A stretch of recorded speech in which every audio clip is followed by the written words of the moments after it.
Mantan mertua pamer menantu baru yang kaya raya dengan gaji besar. Dia tak tahu bahwa menantunya adalah bawahanku. Ku permalukan dia di acara ulang tahun anakku. Suara deru mesin mobil yang memecah keheningan sore itu terasa seperti melodi pahit yang mengingatkanku pada masa lalu.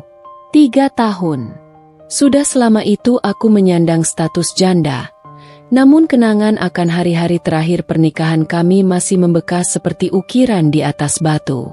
Namaku Sarah, dan dulunya, aku adalah menantu dari keluarga Gunawan, sebuah keluarga yang memuja status dan materi lebih dari segalanya. Pernikahanku dengan Adam, putra tunggal mereka, tidak pernah mendapatkan restu seutuhnya dari Ibu Gunawan, mantan ibu mertuaku. Sejak awal, ia sudah menunjukkan ketidaksetujuannya. Kamu kerja cuma jadi staf biasa. Gajimu berapa? Apa cukup buat hidup di kota besar ini?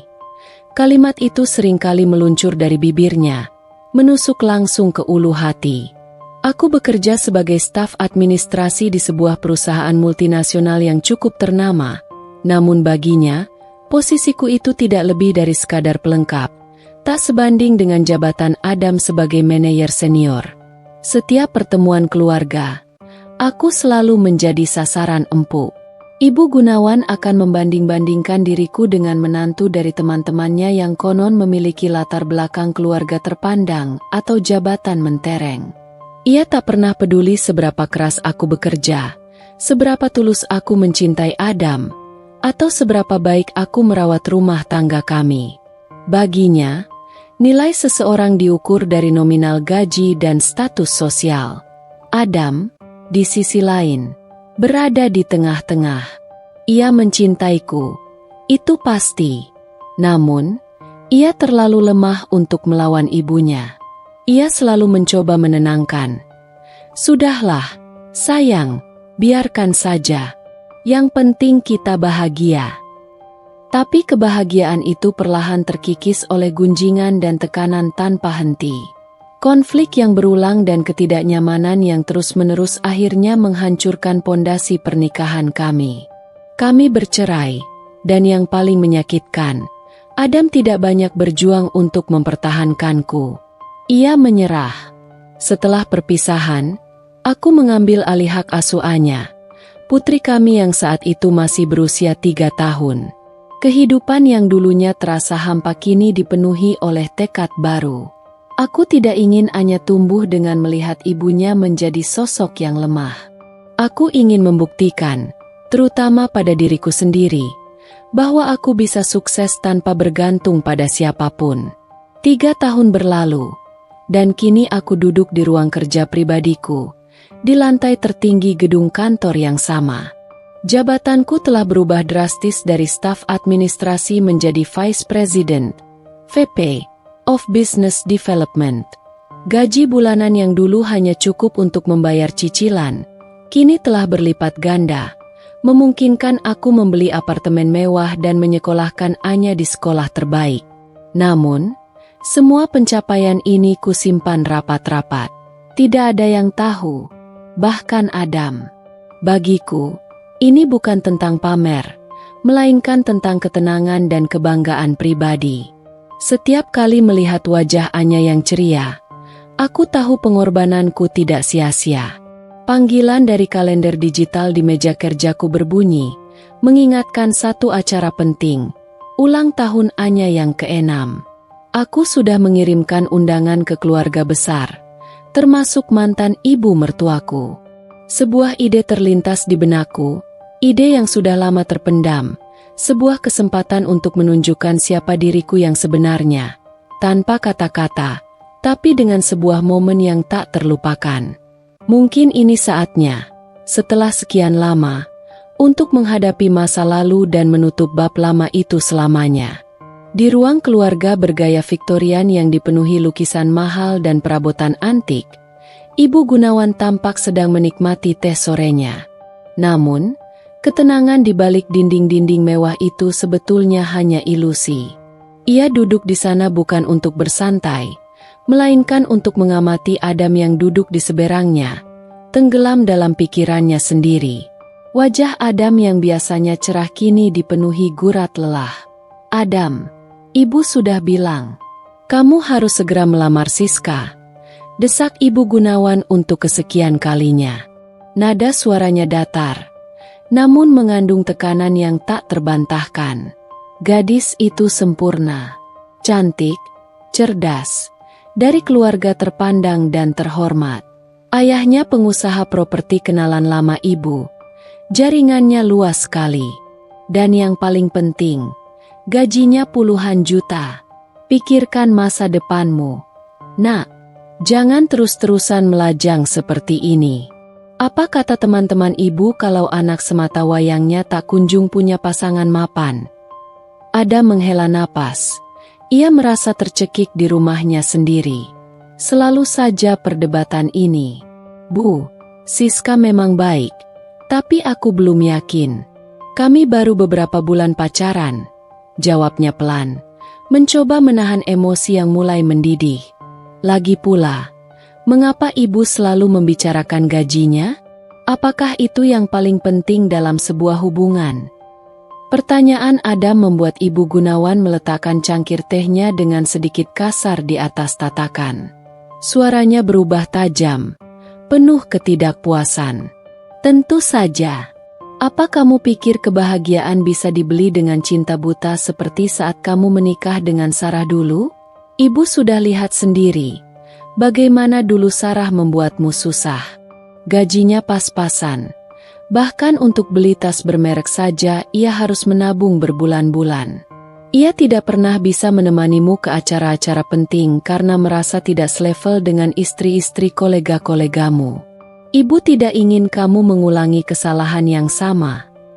Mendengar nama Sarah, hati Adam berdenyut sakit. Ada rasa bersalah yang masih bersemayam di sana. Rasa penyesalan karena ia tak pernah cukup kuat membela wanita yang pernah dicintainya.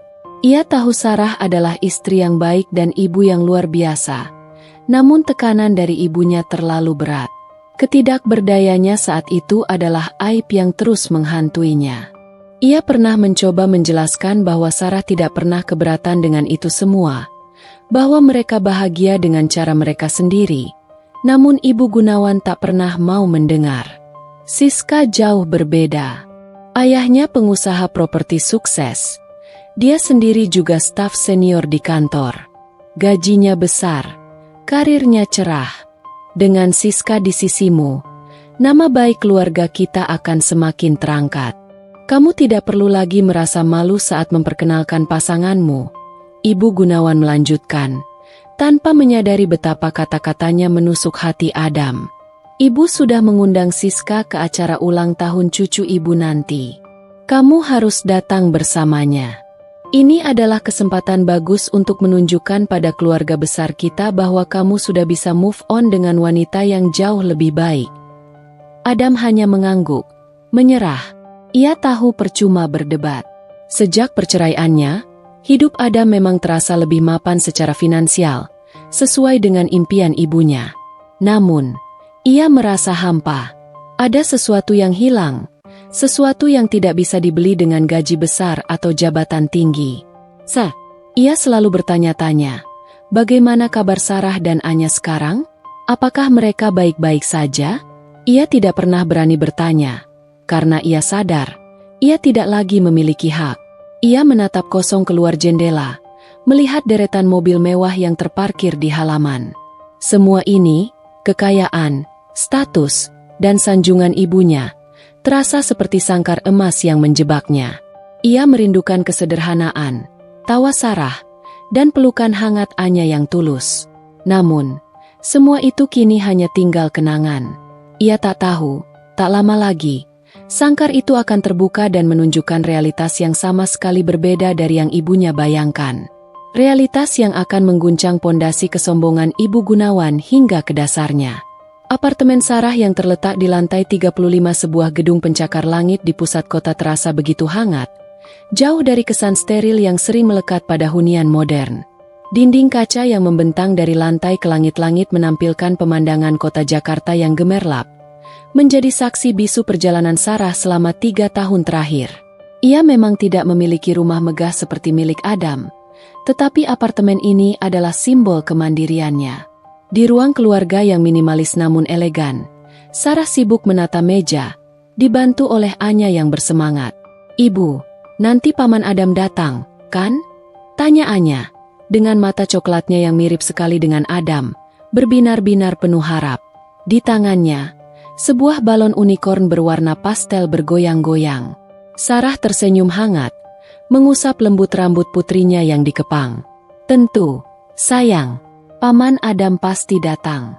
Nanti juga ada nenek, kakek, dan om tante yang lain." Mendengar kata nenek, senyum di wajah Anya sedikit memudar. Raut cerianya digantikan oleh ekspresi bingung. "Nenek suka marahin ibu ya?" kata teman-temanku. "Nenek itu sayang sama cucunya. Kok nenek sering marah-marah sama ibu?" Hati Sarah terasa teriris. Ia tidak pernah ingin Anya merasakan ketegangan yang dulu ia alami. Pertengkaran-pertengkaran kecil dengan Ibu Gunawan memang seringkali terjadi saat Anya masih sangat kecil, dan rupanya, memori itu masih melekat. Sarah berlutut, mensejajarkan pandangannya dengan mata Anya. "Nenek tidak marah sama ibu, sayang. Nenek hanya sedikit cerewet karena nenek sayang sama kita semua. Tapi nenek sayang sekali sama Anya. Nanti kalau nenek datang, Anya harus peluk nenek, ya? Tunjukkan kalau Anya juga sayang sama nenek." Anya mengangguk, namun raut wajahnya masih menyimpan sedikit keraguan. Sarah memeluk putrinya erat-erat, berbisik, "Kita akan bersenang-senang, oke? Ini hari ulang tahunmu, jadi semua harus bahagia." Ia bertekad, kali ini, acara ulang tahun ini harus menjadi momen yang bahagia, tanpa drama masa lalu. Di sela-sela persiapan, ponsel Sarah berdering. Layarnya menunjukkan nama Rania, asisten pribadinya yang setia. Sarah menjawab panggilan itu, dan seketika ia kembali ke mode profesional. "Bu Sarah, besok ada meeting penting dengan tim marketing terkait proyek baru. Ada beberapa materi presentasi yang perlu Ibu tinjau. Nanti malam saya kirimkan via email ya," lapor Rania dengan suara teratur. "Baik, Rania. Terima kasih. Pastikan semua data sudah divalidasi dengan tim keuangan," jawab Sarah dengan nada tegas dan efisien. "Oh ya, tolong cek juga daftar staf baru di divisi marketing. Saya lupa nama staf junior yang baru saja naik gaji itu. Saya perlu memastikan nominalnya sudah sesuai." "Namanya Siska, Bu. Siska Pramono. Dia memang staf junior yang sangat berprestasi," sahut Rania. "Saya sudah memasukkan datanya ke laporan kenaikan gaji yang Ibu tanda tangani minggu lalu. Gajinya naik signifikan." Nama itu terasa tidak asing. Sarah mengernyitkan dahi, mencoba mengingat di mana ia pernah mendengar nama itu. Ia memang sering menandatangani berbagai dokumen, dan nama-nama staf junior terkadang luput dari perhatiannya. "Oke, terima kasih, Rania," balas Sarah, lalu mengakhiri panggilan. Ia kembali fokus pada dekorasi pesta. Pikirannya sudah tidak lagi tertuju pada nama Siska. Nama itu berputar di kepalanya sekilas, namun ia tidak memikirkannya lebih jauh. Fokusnya sekarang adalah memastikan ulang tahun Anya berjalan sempurna. Ia menyiapkan kado boneka unicorn raksasa, memesan kue dengan hiasan pelangi, dan memastikan semua balon dan dekorasi bertema unicorn kesukaan Anya sudah terpasang rapi. Di balik sosok seorang ibu yang lembut dan penuh kasih, ada seorang vice president yang tangguh, cerdas, dan sangat terorganisir. Ia mampu memisahkan kedua perannya dengan sempurna. Di mata Anya, ia adalah ibu terbaik di dunia yang selalu memberinya kebahagiaan. Di mata para karyawannya, ia adalah pimpinan yang tegas, adil, dan inspiratif. Namun, tidak ada yang tahu bahwa kedua dunia ini akan segera bertabrakan, tepat di pesta ulang tahun putrinya. Sarah tidak menyadari, nama Siska yang baru saja ia dengar akan menjadi kepingan penting dari sebuah drama yang akan segera terkuak. Sebuah drama yang akan menguji kesabarannya, mengoyak keangkuhan masa lalu, dan mengubah dinamika hubungan yang selama ini ia hindari. Apartemen Sarah kini dipenuhi tawariang anak-anak dan bisik-bisik orang dewasa, menciptakan suasana meriah yang terasa kontras dengan ketegangan yang akan segera terjadi. Balon-balon unicorn bertebaran, meja penuh dengan hidangan lezat, dan di tengah ruangan, Anya tampak berseri-seri dalam gaun pinknya, dikelilingi teman-temannya. Semua tampak sempurna, sampai bel pintu berbunyi. Sarah membukakan pintu, dan di hadapannya, berdiri Adam. Ia terlihat tampan dengan kemeja biru muda yang pas di badan.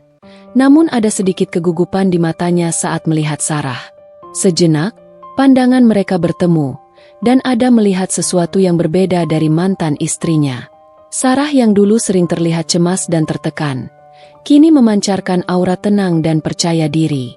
Rambutnya terurai rapi, senyumnya tulus, dan cara ia berdiri begitu tegak, seolah tak ada hal yang bisa menggoyahkannya. Di samping Adam, Ibu Gunawan berdiri dengan angkuh. Matanya langsung menyapu seisi ruangan, menilai setiap sudut dengan pandangan merendahkan. Di belakangnya, seorang wanita muda yang cantik dan berpenampilan sangat modis berdiri dengan canggung. Ia mengenakan gaun mahal dan tas tangan bermerek, namun raut wajahnya terlihat gelisah.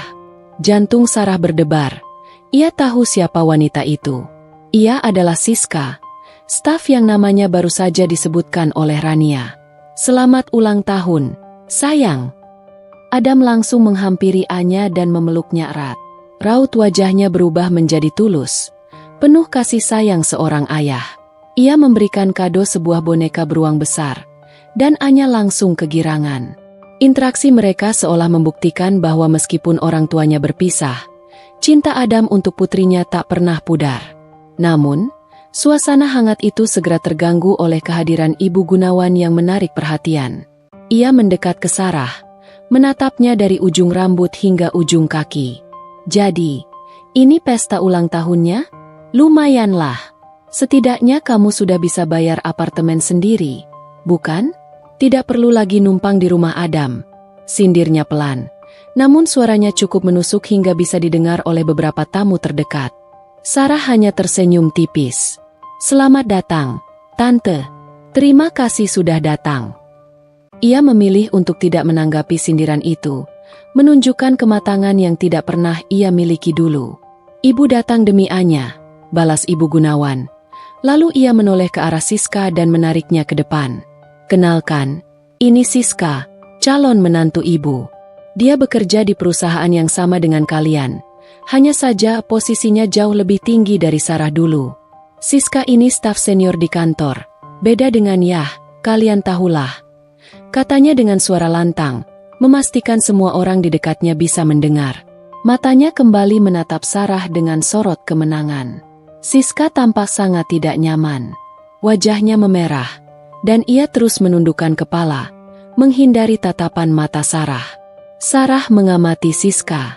Cara wanita itu menunduk, tatapan matanya yang penuh kecemasan, dan gerak-geriknya yang gelisah seolah ada sesuatu yang ia sembunyikan. Halo, Bu. Sarah, ucap Siska terbata-bata. Suaranya nyaris tak terdengar. Halo, Siska. Balas Sarah dengan senyum ramah yang tulus, membuat Siska semakin gugup. Ibu Gunawan tak menyadari kejanggalan itu. Ia terus melanjutkan monolognya, dengan bangga menceritakan tentang Siska. Gajinya itu loh, Sarah, puluhan juta sebulan. Karirnya cemerlang. Ayahnya juga pengusaha. Adam sekarang tidak perlu pusing-pusing lagi memikirkan masa depan. Betul kan, Adam? Adam hanya mengangguk pelan.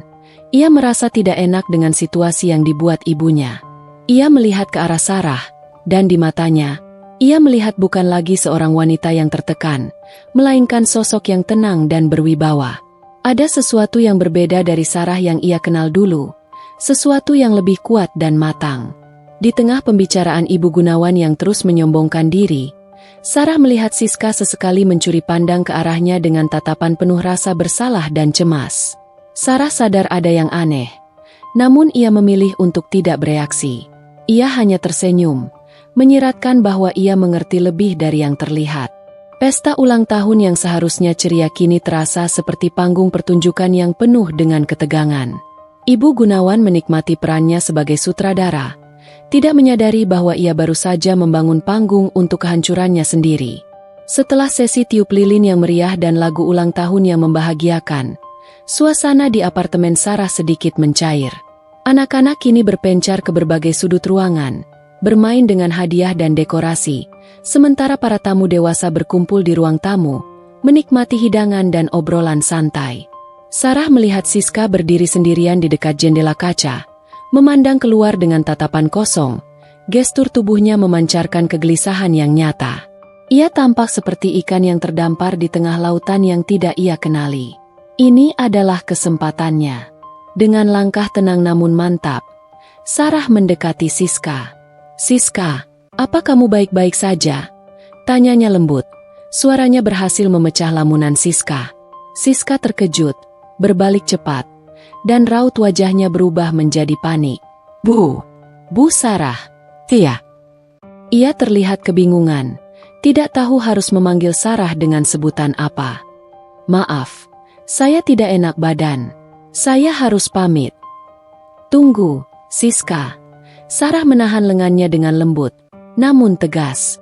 "Ada apa? Kamu tidak terlihat bahagia. Kamu terlihat tertekan. Kamu bisa cerita pada saya."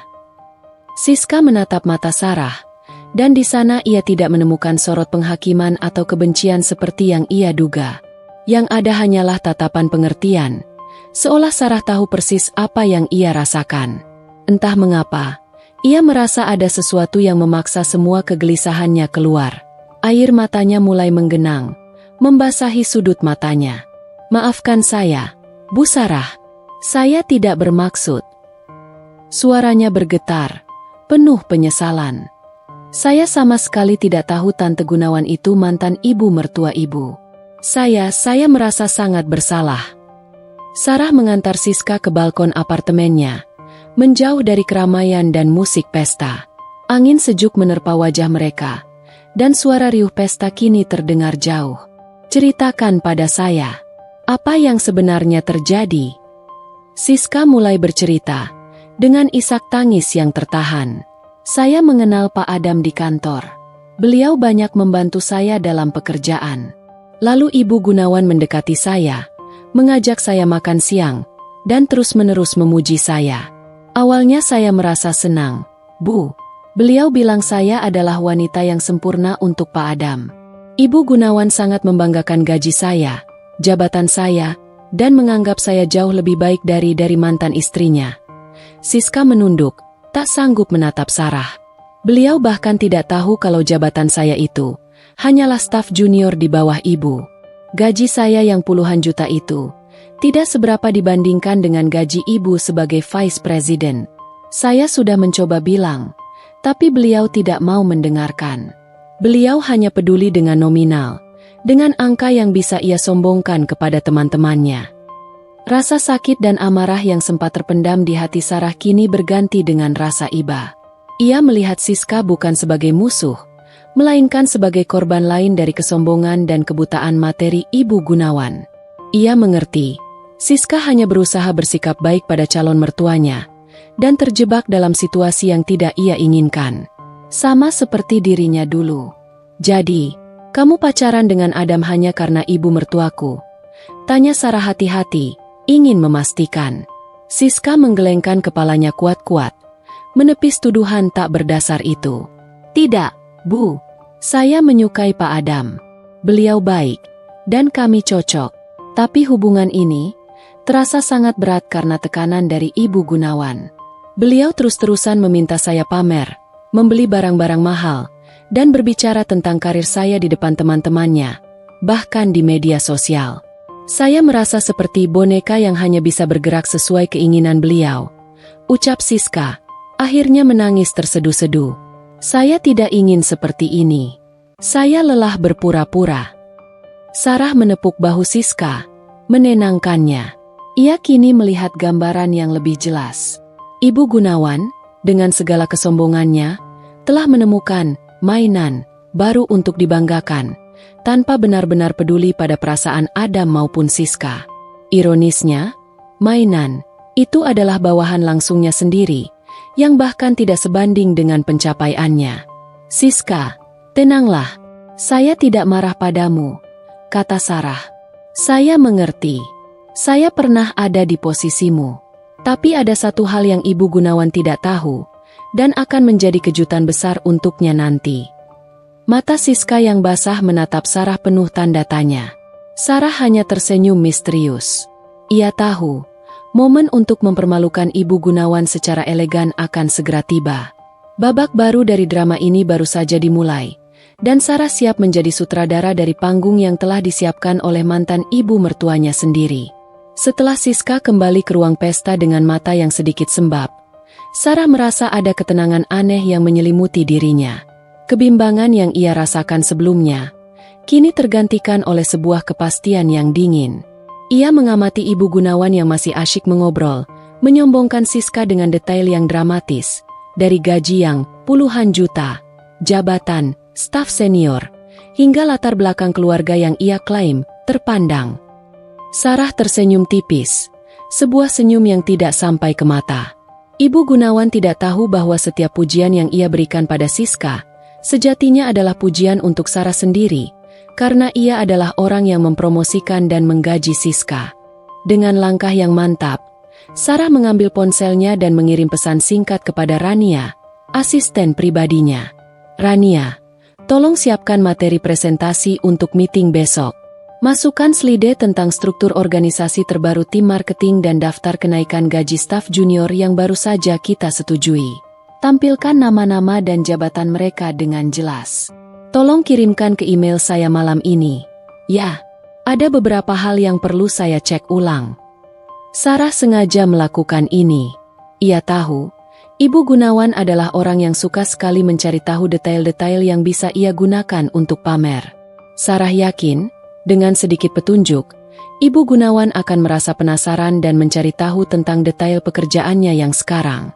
Setelah itu, Sarah mendekati Adam yang sedang menemani Anya membuka kado.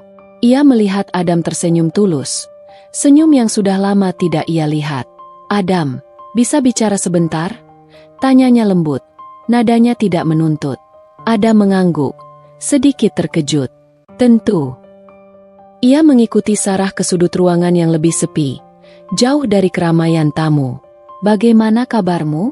Aku lihat kamu sedikit lebih tegang dari biasanya," tanya Sarah, mengawali percakapan. "Aku baik-baik saja," jawab Adam, matanya melirik ke arah ibunya yang masih tertawa lepas. "Hanya ya, kau tahulah, Ibu." Ia menghela napas panjang. "Maafkan Ibu. Aku benar-benar tidak enak dengan Siska. Ibu terus-terusan membandingkan Siska denganmu. Ini tidak adil." "Aku sudah bicara dengannya," potong Sarah. "Dia gadis yang baik, Adam. Dia hanya terjebak di antara kalian. Dia juga merasa tertekan." Sarah memilih untuk tidak membocorkan fakta bahwa Siska adalah bawahannya, karena ia ingin kejutan itu datang di saat yang paling tepat. "Adam, mungkin ini saatnya kamu untuk berbicara dari hati ke hati dengan ibumu. Bukan untuk membela Siska, atau untukku, tapi untuk dirimu sendiri. Kamu harus jujur tentang apa yang kamu rasakan, apa yang kamu inginkan. Kamu berhak untuk bahagia, tanpa harus menjadi boneka yang menuruti keinginan ibumu." Adam terdiam. Ia melihat Sarah dengan tatapan penuh kekaguman. Wanita di depannya ini bukan lagi Sarah yang rapuh dan mudah menangis. Ia adalah sosok yang kuat, bijaksana, dan penuh kedewasaan. Aku akan coba, Sarah," jawabnya. Ada tekad baru di matanya. "Lakukan, demi kebahagiaanmu sendiri," balas Sarah, lalu ia kembali bergabung dengan para tamu. Ia tahu, dengan memberikan dukungan kepada Adam dan Siska, ia tidak hanya menunjukkan kebesaran hatinya, tetapi juga secara tidak langsung memicu retaknya pondasi kebohongan yang dibangun oleh Ibu Gunawan. Malam itu, setelah pesta usai dan Anya sudah tertidur pulas, Sarah memeriksa emailnya. Sebuah berkas presentasi terlampir, berisi detail struktur organisasi dan daftar gaji karyawan. Sarah sengaja menyimpan berkas itu di desktop, dengan nama file yang mencolok, Rancangan Organisasi Gaji VPPPT. Ia tahu, tidak lama lagi, ada mata yang akan mengintip. Rencananya sudah dimulai. Ia akan membiarkan sangkar emas yang dipuja-puja Ibu Gunawan retak dengan sendirinya, tanpa ia harus melakukan apapun secara langsung. Ia hanya perlu menunggu. 2 hari setelah pesta ulang tahun Anya, suasana di rumah Adam terasa mencekam. Ponselnya berdering tak henti-henti, menampilkan nama ibunya. Saat Adam mengangkatnya, suara Ibu Gunawan terdengar panik dan penuh amarah, seolah-olah dunia baru saja runtuh di hadapannya. "Adam, kamu harus segera datang ke sini," perintahnya, tidak memberikan ruang untuk penolakan. "Sekarang juga." Sesampainya di rumah, Adam mendapati ibunya duduk di sofa, wajahnya memerah padam.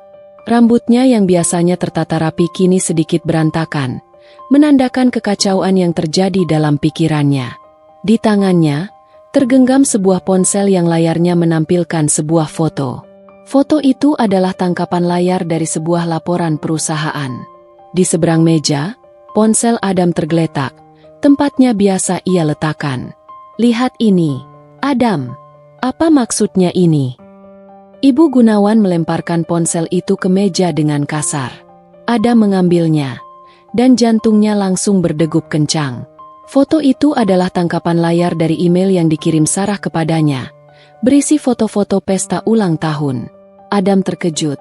Ia tidak menyadari ada file lain yang terlampir. Saat ia membuka lampiran tersebut, ia melihat sebuah dokumen presentasi dengan judul mencolok, Rancangan Organisasi Gaji VP-PPT.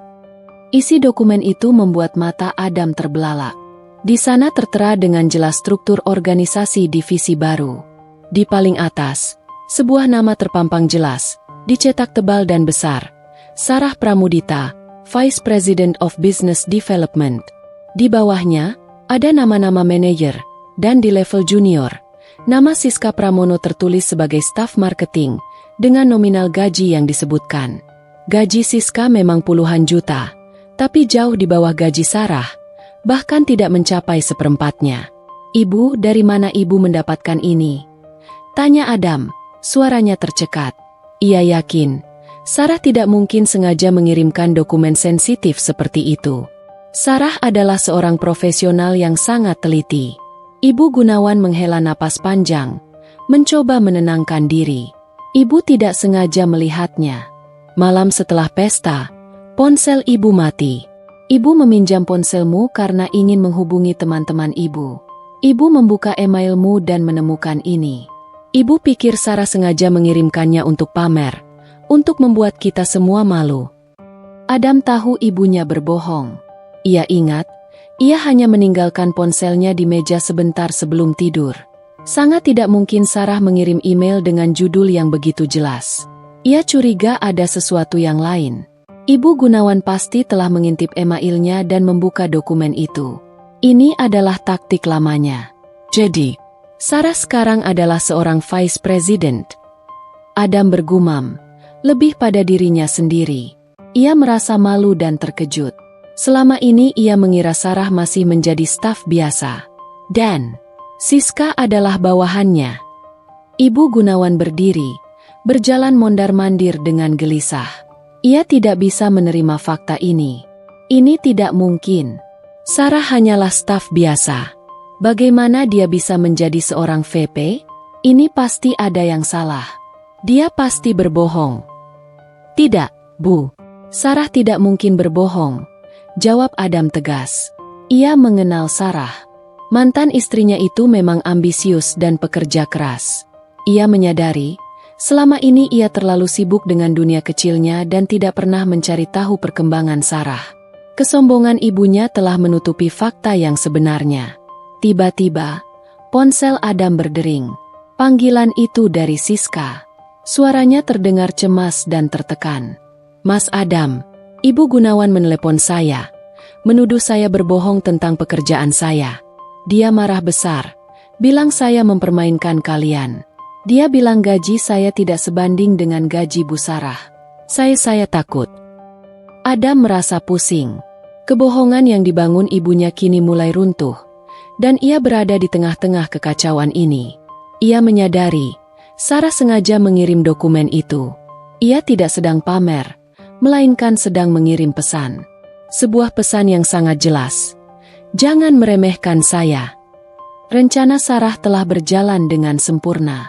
Keesokan harinya, suasana di kantor terasa aneh bagi Adam. Ia melihat Siska, calon istrinya, berjalan dengan langkah gontai di koridor. Wajahnya yang biasanya ceria kini tampak lesu, matanya sembab, seolah semalaman tidak tidur. Adam merasa sangat bersalah. Ia meminta Siska untuk bertemu dengannya saat makan siang di kantin, di tempat yang lebih sepi. "Siska, aku minta maaf," ucap Adam, duduk di hadapannya. Ia merasa sangat kecil di hadapan Siska yang kini terlihat begitu rapuh. "Ibuku, ia memang seperti itu. Aku tidak menyangka ia akan bertindak sejauh ini." Siska menghela napas panjang, matanya menerawang. "Mas Adam, ini bukan salah Mas Adam. Saya hanya tidak menyangka semuanya akan jadi serumit ini. Tadi pagi, Bu Gunawan menelepon saya lagi.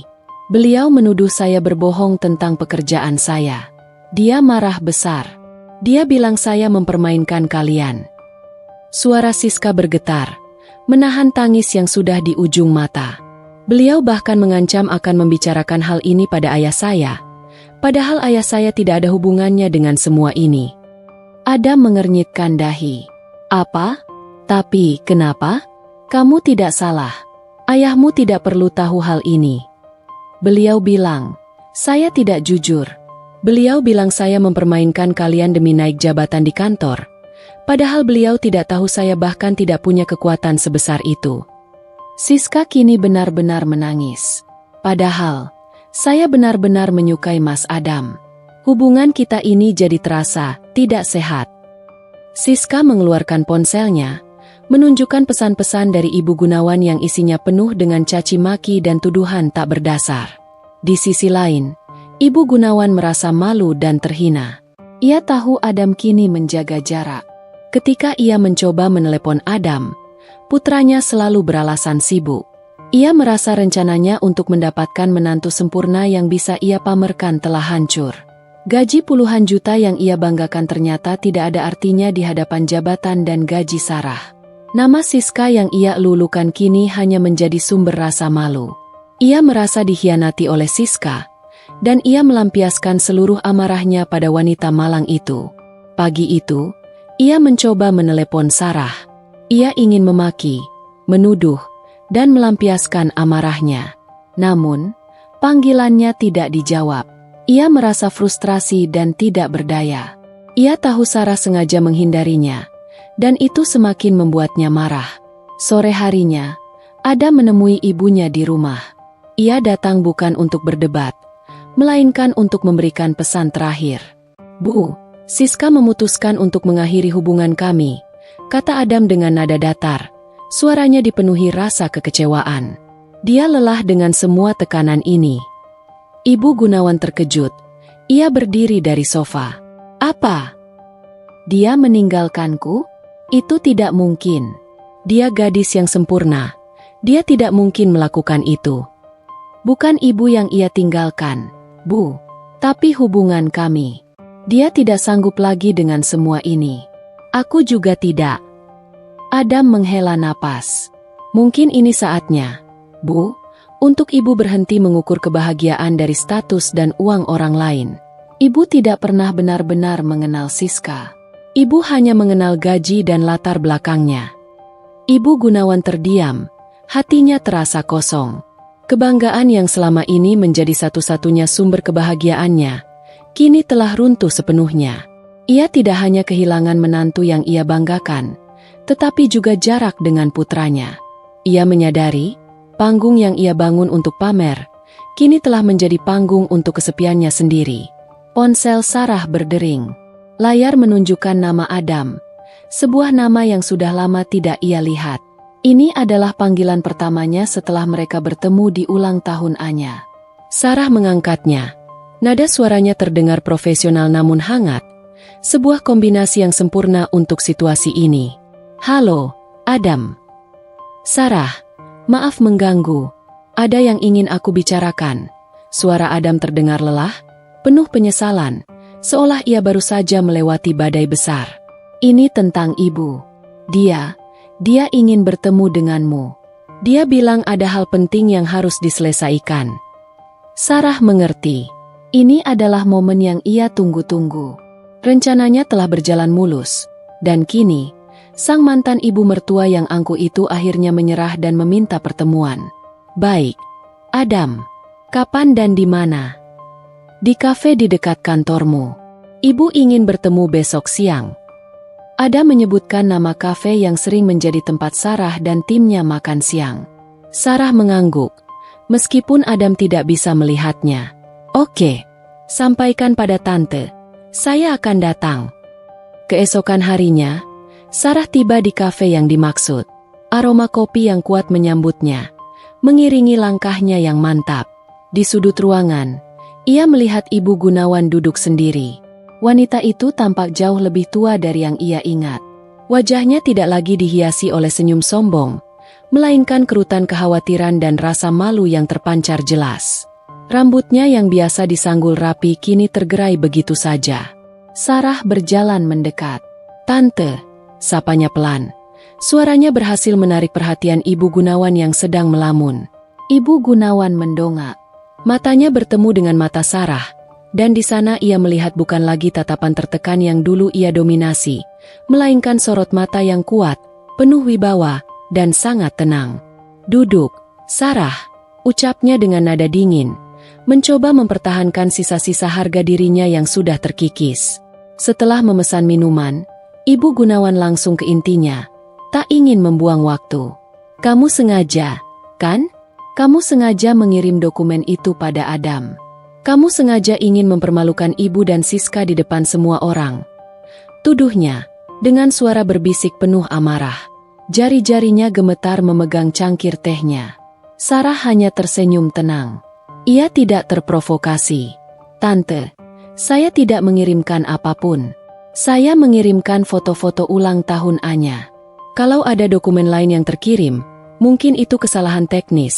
Saya kan juga manusia, bisa saja salah klik," jawabnya, mempertahankan kebohongan kecil yang elegan dan tidak bisa dibantah. Ia tahu Ibu Gunawan tidak bisa membuktikan apa-apa. "Dan mengapa tante berpikir saya ingin mempermalukan tante? Saya tidak punya alasan untuk itu. Saya hanya sibuk dengan pekerjaan dan anak saya." Mendengar jawaban Sarah, Ibu Gunawan semakin frustrasi. Ia tidak bisa melawan argumen Sarah yang logis dan tenang.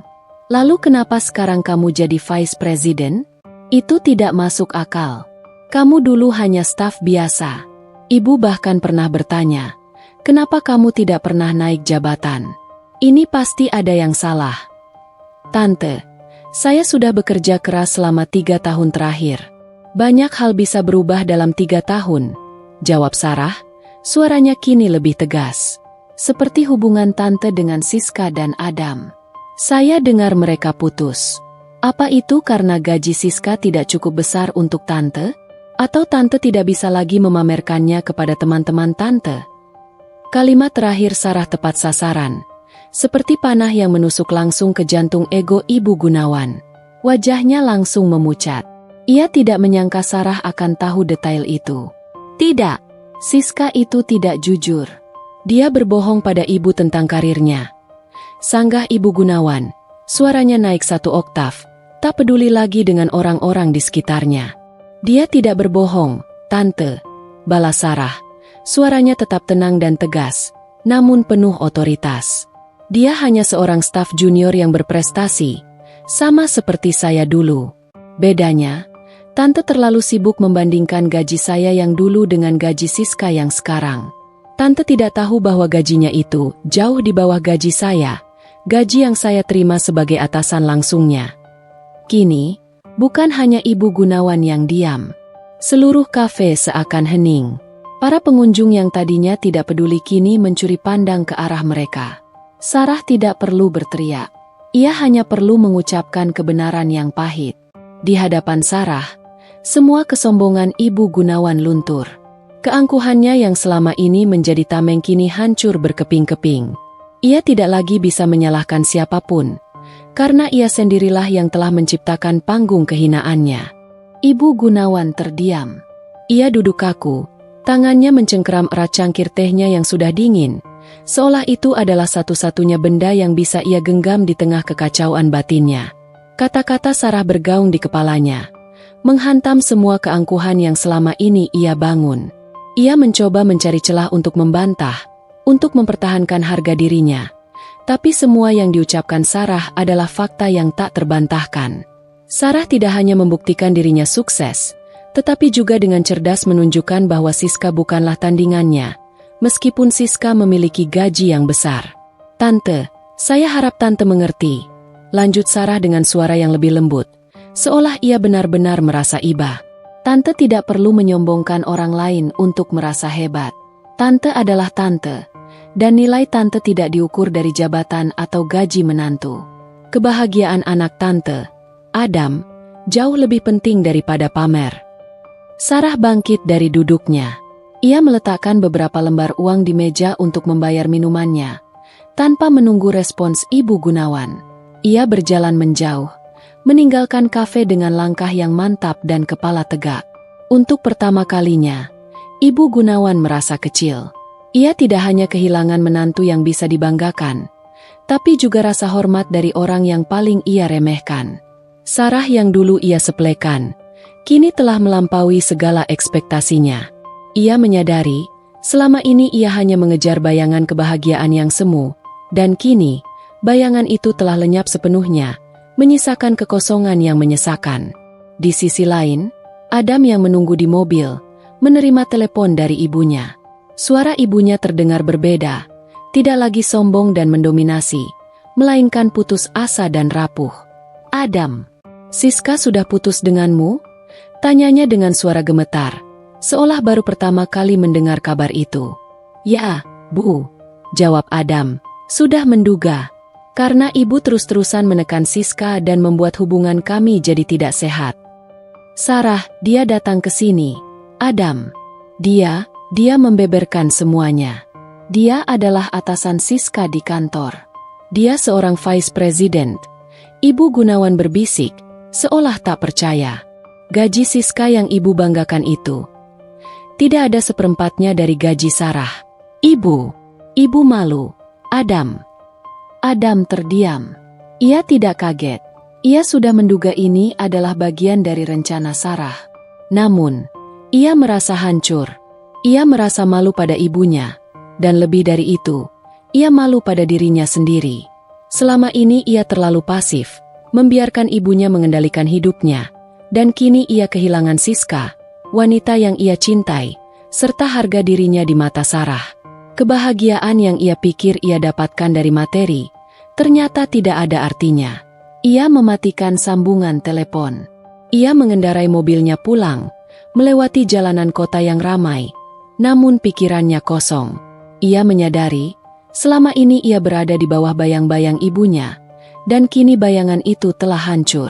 Ia harus mengambil alih kendali hidupnya sendiri, dan itu termasuk meminta maaf pada Sarah. Bukan sekadar maaf atas kelakuan ibunya, tetapi maaf atas ketidakberdayanya di masa lalu, yang telah menghancurkan pernikahan mereka. Malam itu, Sarah sedang menemani Anya membaca buku cerita sebelum tidur. Suasana kamar yang temaram, diisi oleh suara lembut Sarah yang membacakan dongeng, terasa begitu damai. Tiba-tiba, ponselnya berdering lagi. Nama Adam tertera di layar. Sarah ragu sejenak. Ia tahu ada banyak hal yang ingin Adam katakan, dan ia tidak yakin ia siap mendengarnya. Perasaannya campur aduk. Ada sedikit rasa sakit yang tersembunyi di balik ketenangan yang selama ini ia bangun. Namun, ia merasa ini adalah bagian terakhir yang harus ia selesaikan, sebuah penutup yang ia butuhkan untuk benar-benar bisa melangkah maju. Ia berjalan ke balkon, jauh dari kamar Anya, dan mengangkat panggilan itu. "Halo, Adam," sapanya. Suaranya tenang dan tegas, seolah sedang menelepon rekan kerja. "Sarah." Suara Adam terdengar berat dan penuh emosi, jauh dari kesan santai yang biasa ia tunjukkan. Aku sudah tahu semuanya." "Aku tahu," jawab Sarah. Ia memilih untuk tidak berpura-pura. "Tadi aku bertemu ibumu." "Aku tahu," dia yang cerita. "Aku minta maaf." "Sarah, Aku benar-benar minta maaf. Bukan hanya untuk hari ini, tapi untuk semuanya. Ucap Adam, suaranya mulai bergetar. Aku minta maaf karena aku dulu tidak berdaya. Aku membiarkan ibuku meremehkanmu, menghinamu, dan akhirnya menghancurkan pernikahan kita. Seharusnya aku berjuang lebih keras. Sarah terdiam. 3 tahun lamanya ia menyimpan luka itu. Kata-kata maaf dari Adam, yang selama ini ia tunggu-tunggu dalam diam, kini terasa begitu nyata. Namun, ia tidak lagi merasakan amarah yang membakar. Yang ada hanyalah sebuah kesadaran bahwa ia telah melampaui semua itu. Pengakuan itu tidak lagi membuatnya sakit, tetapi justru membebaskan. Adam, itu sudah masa lalu, balas Sarah. Suaranya kini terdengar tulus. Aku tidak lagi marah. Aku sudah melewati semua itu. Aku sudah bahagia. Aku tahu, jawab Adam. Ia menghela napas panjang. Aku lihat itu di matamu saat ulang tahun Anya. Kamu berbeda, Sarah. Kamu jauh lebih kuat dan lebih hebat dari yang pernah aku bayangkan. Aku malu pada diriku sendiri. Selama ini aku hanya sibuk menuruti keinginan ibuku, sementara kamu berjuang sendirian untuk Anya. Aku ayah yang buruk, mantan suami yang buruk. Adam, kamu ayah yang baik untuk Anya, kata Sarah, mencoba menenangkan. Anya sangat menyayangimu. Jangan pernah berpikir sebaliknya. Kamu sudah melakukan yang terbaik untuknya. Ada keheningan panjang di antara mereka, diisi oleh bisu yang penuh makna. Adam mencoba mengatur napasnya. Aku tidak tahu harus bilang apa lagi. Aku hanya ingin bilang, aku bahagia untukmu, Sarah. Kamu pantas mendapatkan semua kesuksesan ini. Kamu pantas bahagia. Terima kasih, Adam, ucap Sarah. Suaranya penuh ketulusan. Aku juga berharap kamu bisa menemukan kebahagiaanmu. Kebahagiaan yang sesungguhnya, bukan yang diciptakan oleh ibumu. Panggilan telepon itu berakhir. Sarah berdiri di balkon, menatap lampu-lampu kota yang berkelap-kelip. Ia tidak merasakan kemenangan. Ia hanya merasa damai. Akhirnya, ia mendapatkan pengakuan yang selama ini ia butuhkan, bukan dari Ibu Gunawan, melainkan dari Adam sendiri. Pengakuan itu menjadi penutup yang sempurna untuk babak yang penuh luka itu. Sebuah babak yang kini bisa ia tutup rapat tanpa penyesalan. Setelah percakapan di kafe yang menghancurkan dan telepon dengan Adam yang penuh penyesalan, Ibu Gunawan merasa dunianya runtuh. Ia pulang ke rumah, yang kini terasa begitu besar dan sepi. Langkah kakinya yang berat bergaung di lantai marmer, seolah ia adalah satu-satunya orang yang tersisa di dunia. Ruangan yang dulunya ia penuhi dengan tawa sombong dan cerita-cerita pamer, kini terasa hampa. Ia duduk di sofa yang sama, di tempat ia biasa menceramahi Adam tentang status dan uang, dan tiba-tiba ia merasa sangat sendirian. Ia mencoba menghubungi teman-temannya. Ponselnya ia genggam erat. Jari-jarinya menelusuri daftar kontak. Ia ingin bercerita, memaki-maki Sarah, dan melampiaskan amarahnya. Namun, ia menyadari, selama ini ia tidak punya teman sejati. Hubungan yang ia jalin hanya sebatas pamer, saling membandingkan, dan saling menjatuhkan. Ketika ia tidak punya apa-apa lagi untuk dibanggakan, ia tidak tahu harus bicara apa. Ia tidak punya orang yang benar-benar peduli padanya. Hanya orang-orang yang peduli pada apa yang ia miliki. Ia mematikan ponselnya. Air matanya menetes, membasahi tangannya. Adam pulang, dan ia melihat ibunya terdiam di sofa. Tidak ada lagi amarah di matanya. Hanya ada kehampaan. Postur tubuhnya yang biasanya tegap dan angkuh kini terlihat lesu. "Bu," sapa Adam pelan. Ibu Gunawan menoleh. Wajahnya yang biasanya selalu menggunakan riasan lengkap, kini tampak pucat dan polos. "Adam," panggilnya, suaranya parau, penuh penyesalan. Ibu salah. Nak, ibu salah besar." Adam duduk di samping ibunya, memberikan jarak, namun ia tidak lagi merasa tertekan. "Ibu tidak perlu meminta maaf padaku, tapi ibu harus minta maaf pada dirimu sendiri." "Ibu kehilangan Siska," bisik Ibu Gunawan. Ibu juga kehilanganmu. Ibu sudah membuatmu sakit hati, dan ibu membuat Sarah menderita. Sarah tidak menderita, Bu. Dia justru bahagia, jawab Adam. Yang menderita adalah ibu.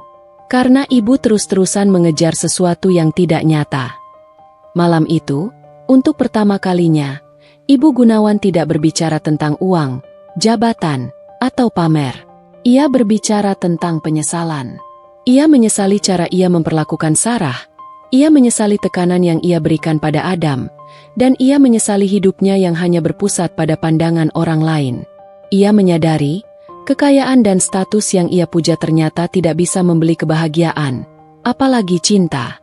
Ia telah kehilangan 2 calon menantu dan hampir kehilangan putranya. Semua demi kebanggaan yang semu. Sangkar emas yang ia bangun untuk dirinya sendiri, kini terasa seperti penjara yang kesepian. Beberapa minggu berlalu. Kehidupan kembali normal, tetapi dengan dinamika yang sangat berbeda. Ibu Gunawan kini lebih sering menghabiskan waktu sendirian. Ia sesekali menelepon Adam, namun bukan untuk menyombong, melainkan hanya untuk menanyakan kabar. Ia bahkan menghubungi Sarah untuk meminta maaf, sebuah tindakan yang membuat Sarah terkejut. Meskipun Sarah memaafkan, ia tetap menjaga jarak. Baginya, luka itu memang sudah sembuh, tapi ia tidak ingin membuka kembali pintu ke masa lalu yang penuh dengan racun. Di sisi lain, Adam merasa hampa. Ia menyadari betapa besarnya pengaruh ibunya dalam hidupnya. Dan kini, tanpa tekanan itu, ia merasa kehilangan arah. Ia kini sering makan siang sendirian di kantin kantor, memandangi Siska dari kejauhan. Ia merindukan Siska, bukan hanya karena Ibu Gunawan menyukainya, tapi karena ia memang benar-benar mencintainya. Ia merindukan tawa dan percakapan ringan mereka. Suatu sore, setelah pulang kerja, Adam memberanikan diri untuk mengirim pesan kepada Siska. Tangannya gemetar saat mengetik. Ia tidak berharap banyak, hanya ingin meminta maaf dan mengakhiri semuanya dengan baik. Siska, ini Adam. Aku tahu kamu mungkin tidak mau bicara denganku, tapi aku hanya ingin minta maaf.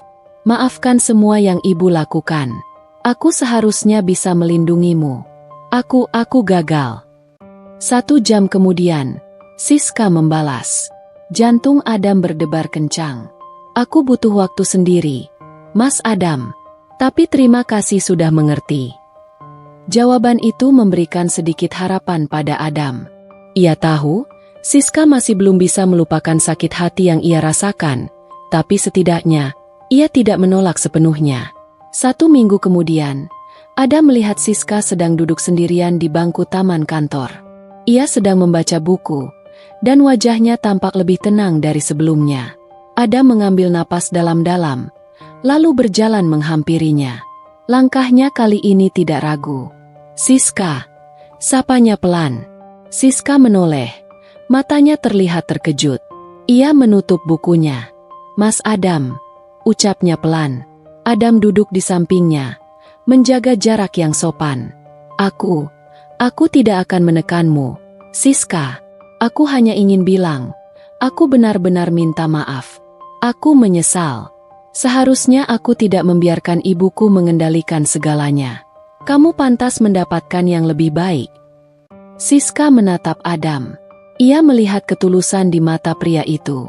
Ia melihat penyesalan, bukan lagi ketidakberdayaan yang dulu sering ia lihat.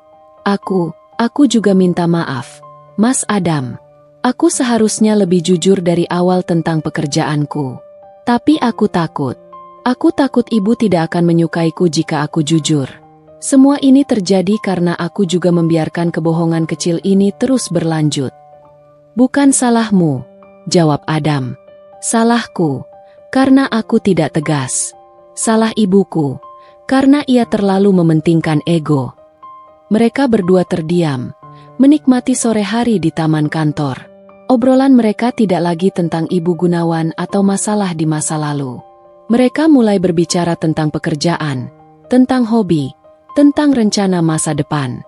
Mereka tidak tahu kemana hubungan ini akan mengarah, tapi setidaknya ada benang baru yang mulai mereka jalin. Benang yang tidak lagi terikat pada tuntutan orang lain, melainkan pada ketulusan hati mereka sendiri. Sore itu, di bangku taman yang sama, Adam dan Siska mengakhiri percakapan mereka dengan senyum yang terasa tulus. Tidak ada lagi beban masa lalu yang mengikat. Benang-benang percakapan yang mereka jalin kini terasa ringan dan penuh harapan. Siska merasa lega, seperti ada batu besar yang terangkat dari dadanya. Sementara Adam, untuk pertama kalinya dalam beberapa minggu terakhir, merasakan sedikit ketenangan. Hampa yang selama ini ia rasakan mulai terisi, bukan oleh tuntutan, melainkan oleh perasaan yang murni. Mereka mulai sering bertemu. Awalnya, hanya untuk makan siang bersama di kantin kantor.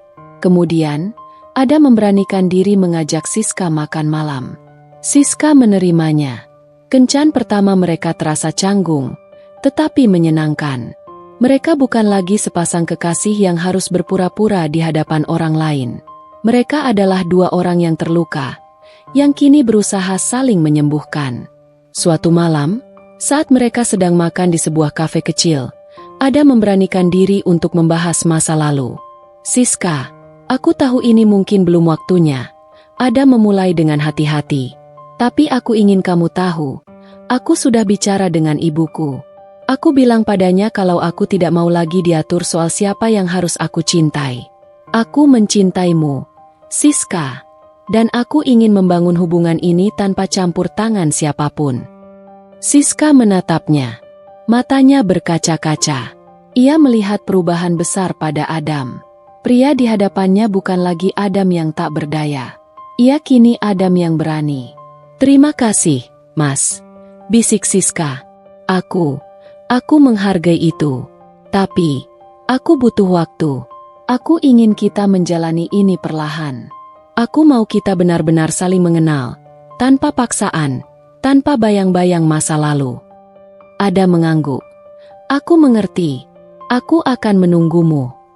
Di sisi lain, Ibu Gunawan mulai beradaptasi dengan hidup barunya. Ia sering menghabiskan waktu dengan teman-teman lamanya, mencoba hobi-hobi baru seperti melukis dan berkebun. Teleponnya kepada Adam tidak lagi berisi pertanyaan, "Kapan kamu akan menikah?" Melainkan, "Apa kamu sudah makan?"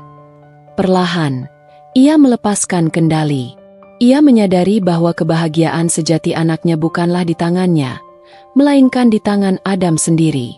Kehilangan yang ia rasakan mengajarinya sebuah pelajaran berharga tentang makna cinta dan penerimaan.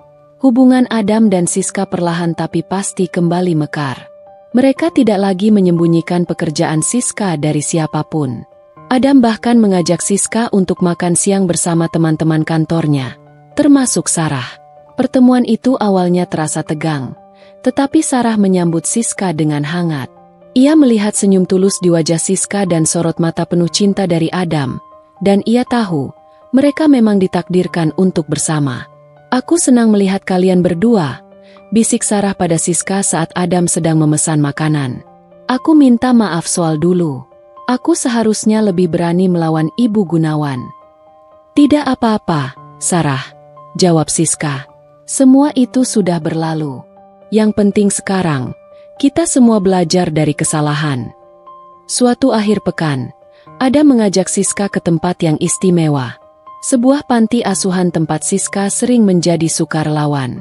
Adam melihat betapa Siska begitu sabar dan penuh kasih sayang saat berinteraksi dengan anak-anak. Ia melihat sisi Siska yang tidak pernah ia lihat sebelumnya.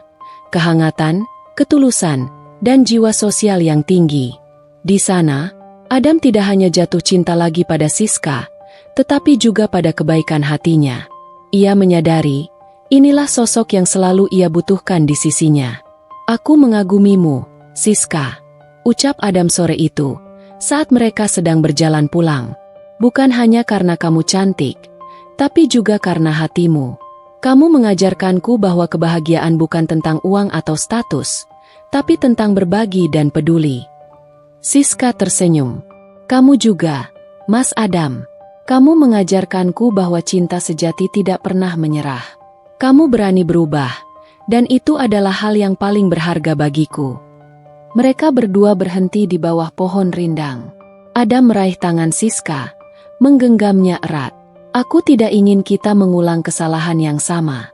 Aku ingin kita membangun masa depan yang baru, bersama-sama. Siska mengangguk, matanya berkaca-kaca. Aku juga, Mas Adam. Beberapa bulan berlalu. Hubungan Adam dan Siska semakin kuat. Mereka saling mendukung, saling tertawa, dan saling memaafkan.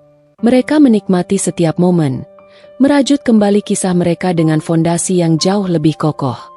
Luka masa lalu tidak hilang sepenuhnya, tetapi kini menjadi bagian dari cerita mereka. Cerita tentang bagaimana cinta sejati berhasil menemukan jalannya, meski harus melewati jalan yang terjal, dan bagaimana sebuah akhir yang buruk bisa menjadi awal dari kisah yang jauh lebih indah. 6 bulan berlalu. Kebahagiaan telah menemukan jalannya kembali ke dalam hidup Adam dan Siska.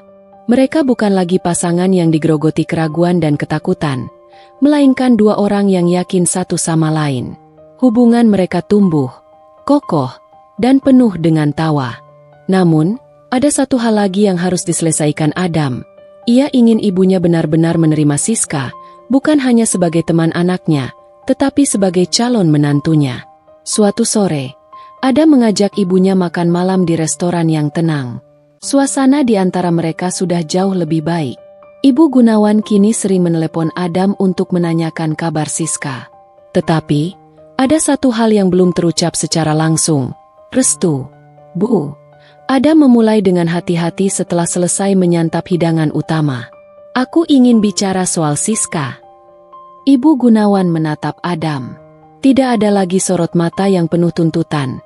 Hanya kehangatan seorang ibu.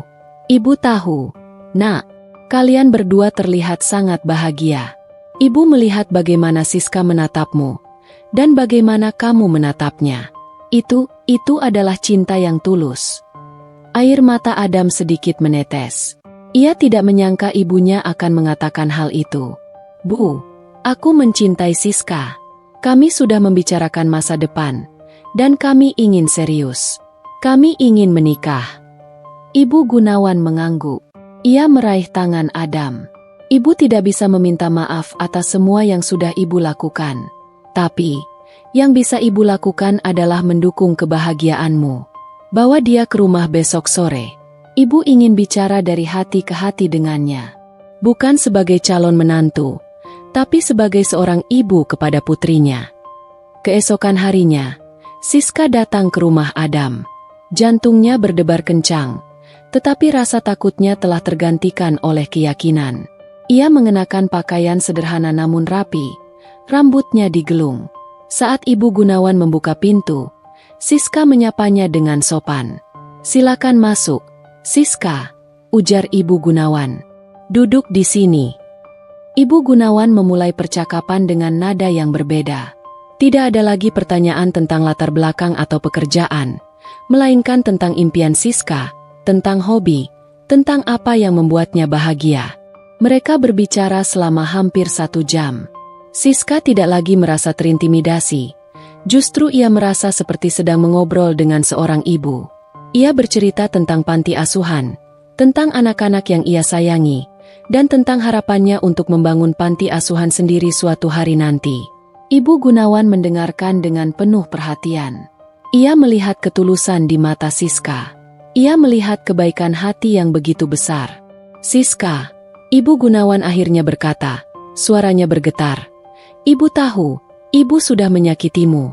Ibu tahu, permintaan maaf tidak akan menghapus luka. Tapi ibu mohon, beri ibu kesempatan untuk memperbaiki semuanya. Kamu pantas mendapatkan Adam. Dan Adam, dia pantas mendapatkanmu. Kalian saling melengkapi. Siska tidak bisa menahan air matanya. Ia tidak pernah menyangka akan mendengar kalimat itu keluar dari mulut Ibu Gunawan. Ia mengangguk, lalu berdiri dan memeluk Ibu Gunawan. Pelukan itu adalah simbol perdamaian.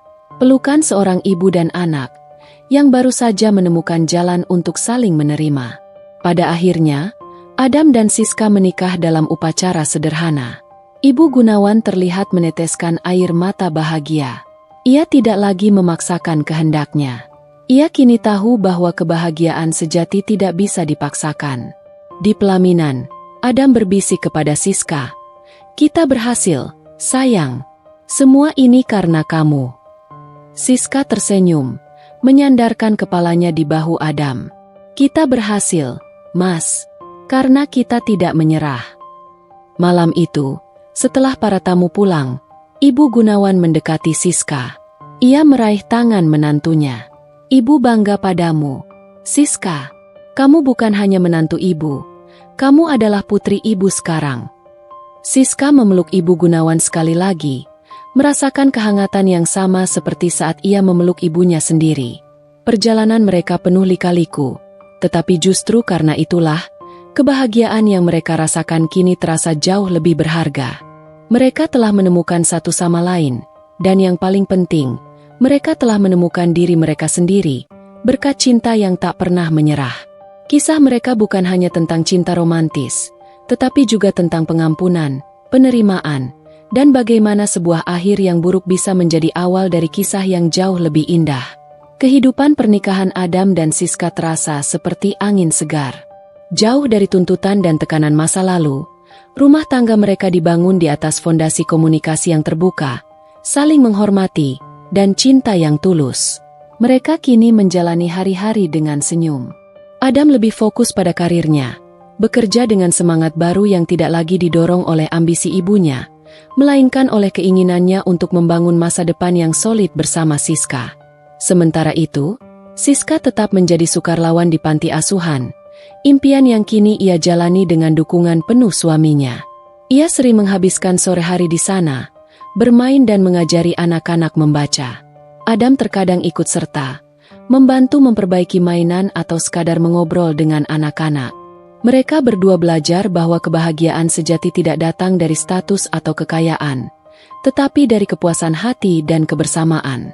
Perubahan paling menakjubkan terlihat pada Ibu Gunawan. Ia kini menjadi sosok yang lebih lembut dan bijaksana. Hubungannya dengan Siska semakin erat. Mereka sering menghabiskan waktu bersama, entah itu memasak di dapur atau berkebun. Ibu Gunawan bahkan tidak segan membantu Siska mengurus acara di panti asuhan, bahkan sering menyumbangkan dana tanpa Siska memintanya. Ia menyadari bahwa selama ini, kebahagiaannya bukan hanya tentang melihat Adam berhasil, tetapi juga tentang melihat Adam mencintai dan dicintai dengan tulus. Suatu sore, saat Ibu Gunawan sedang membantu Siska menata buku di perpustakaan panti asuhan, seorang anak kecil mendekati mereka. "Nenek, boleh aku bacakan dongeng?" tanyanya polos, dengan mata yang berbinar. Ibu Gunawan tersenyum hangat. "Tentu saja, Nak," jawabnya, meraih buku yang disodorkan anak itu. Ia mendudukkan anak itu di pangkuannya dan mulai membacakan dongeng. Sambil membacakan dongeng, ia merasa hatinya dipenuhi kedamaian yang belum pernah ia rasakan sebelumnya. Ia akhirnya menemukan kebahagiaannya sendiri, sebuah kebahagiaan yang bukan karena status sosial atau ambisi pribadi, melainkan karena memberi dan menerima cinta tanpa syarat. Beberapa tahun kemudian, kebahagiaan keluarga kecil mereka semakin lengkap dengan kehadiran seorang putri yang cantik. Mereka memberinya nama Anindita, yang berarti sempurna. Kehadiran Anindita melengkapi kebahagiaan keluarga kecil mereka. Siska sesekali mendapati Ibu Gunawan duduk di sofa, memandangi Anindita dengan tatapan penuh kasih. "Terima kasih, Siska," bisik Ibu Gunawan suatu hari, saat Siska sedang menggendong Anindita. "Terima kasih sudah mengajari Ibu arti cinta yang sesungguhnya. Kamu dan Adam, kalian telah mengubah Ibu menjadi orang yang lebih baik." Siska tersenyum, lalu mencium pipi ibu mertuanya. "Terima kasih kembali, Bu," jawabnya.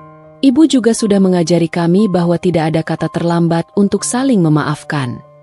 Kisah Adam dan Siska akhirnya menjadi sebuah pelajaran berharga bagi mereka semua.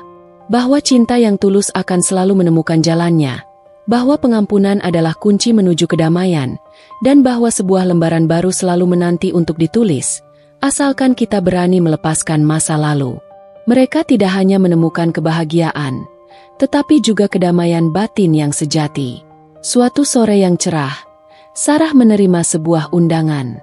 Amplop berwarna pastel dengan logo unik panti asuhan tempat Siska sering menjadi sukarlawan. Acara itu adalah perayaan ulang tahun panti asuhan, sekaligus pameran hasil karya anak-anak. Sarah datang bersama Anya. Putri kecilnya yang kini berusia 9 tahun tampak bersemangat. Matanya berbinar melihat-lihat lukisan dan kerajinan tangan yang dipajang di dinding. Di tengah keramaian, Sarah melihat Adam dan Siska. Mereka berdua terlihat sangat serasi, dengan senyum yang tulus di wajah mereka. Mereka bukan lagi pasangan yang penuh beban, melainkan dua orang yang telah menemukan kedamaian. Di pelukan Siska, ada seorang bayi perempuan yang lucu, Anindita. Adam menghampiri Sarah dan Anya, menyapa mereka dengan hangat. Anya, lihat. Adam menunjuk ke Anindita. Ini adikmu. Anya tersenyum dan mencium pipi Anindita dengan lembut. Cantik sekali, bisiknya. Siska berjalan mendekat, mengajak Sarah dan Anya untuk melihat-lihat pameran. Mereka mengobrol dengan akrab.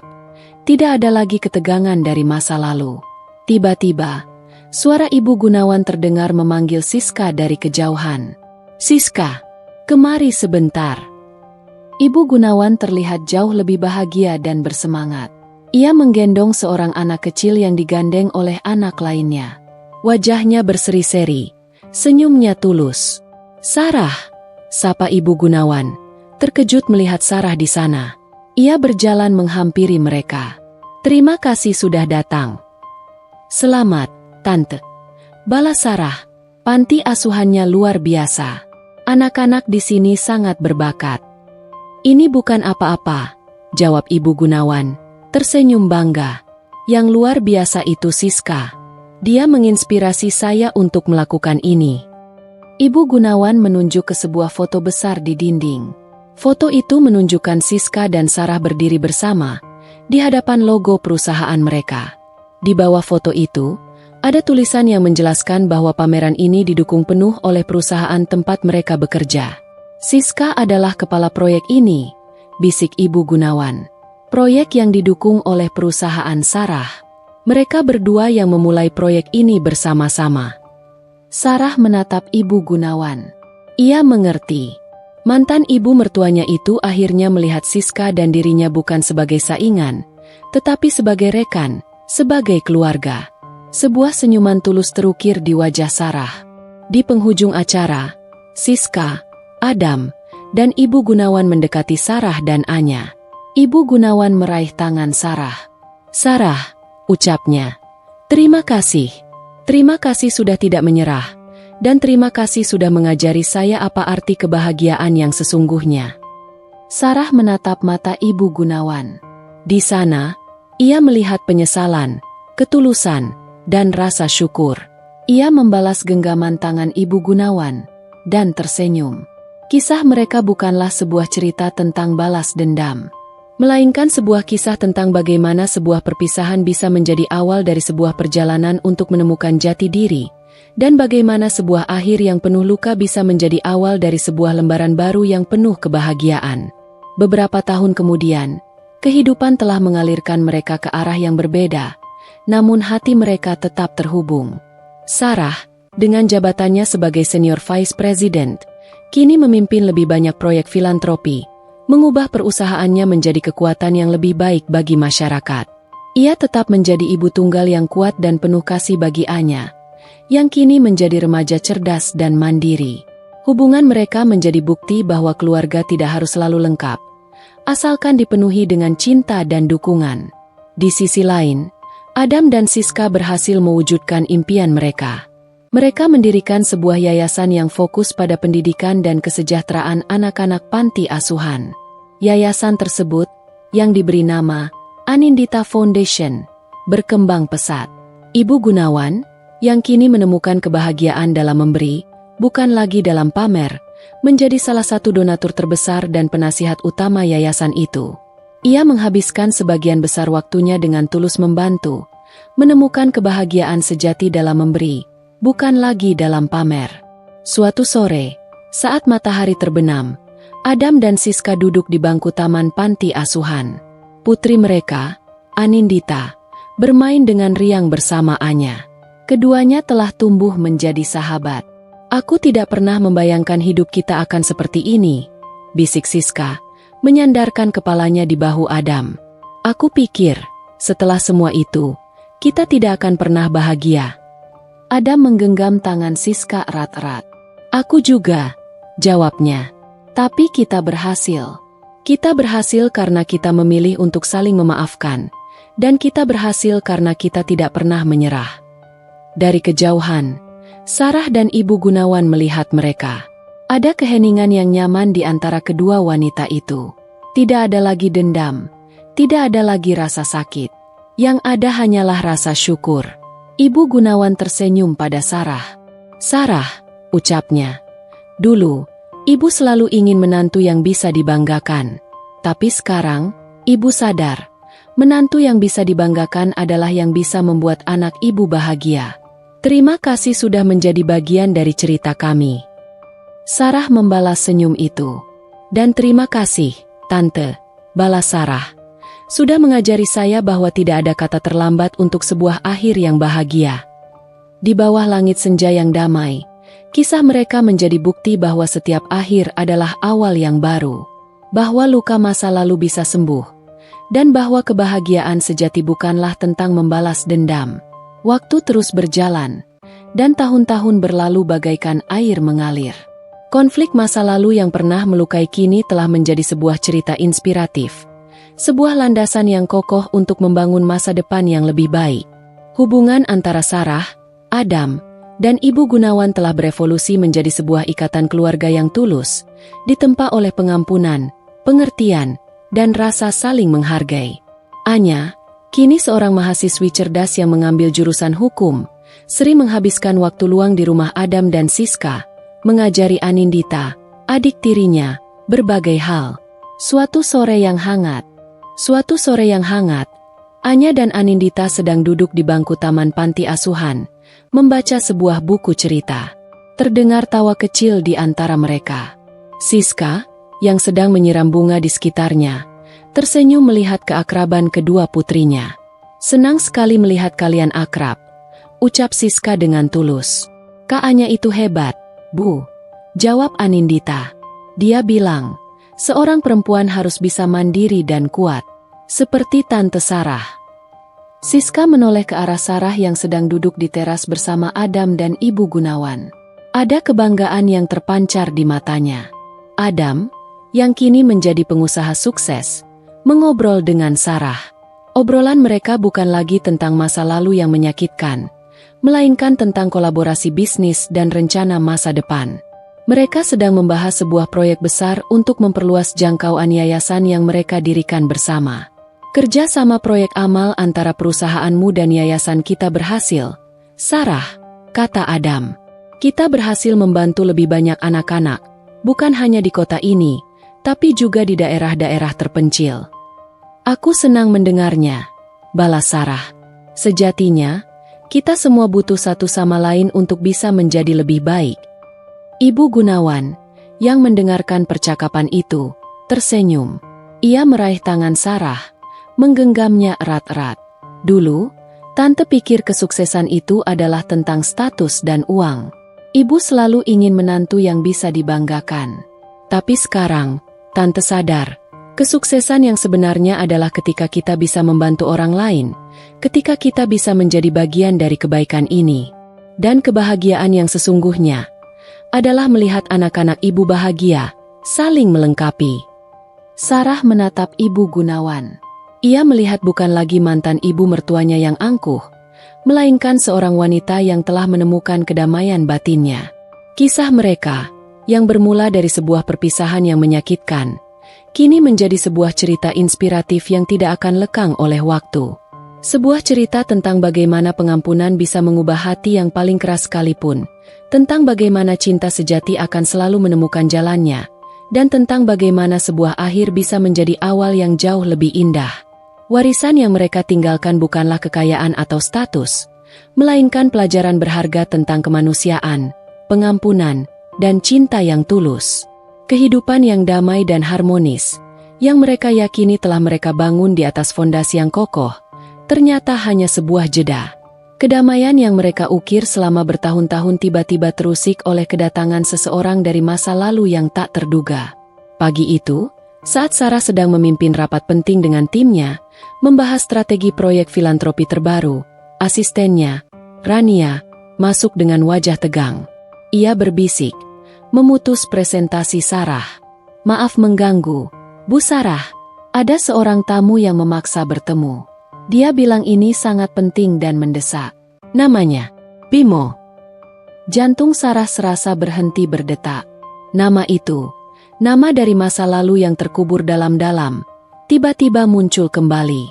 Bimo adalah mantan kekasih Sarah, sosok yang hadir di hidupnya sebelum ia bertemu Adam. Hubungan mereka berakhir tragis karena Bimo terlibat kasus kriminal dan menghilang tanpa jejak. Adam dan Ibu Gunawan tidak pernah tahu tentang keberadaannya. Sarah buru-buru mengakhiri rapat, meminta Rania untuk mengantar Bimo ke ruangannya. Bimo kini berdiri di hadapan Sarah. Penampilannya jauh berbeda. Ia terlihat lebih matang, dengan pakaian yang rapi, namun ada bekas luka di wajahnya yang menceritakan banyak hal tentang kerasnya hidup yang ia jalani.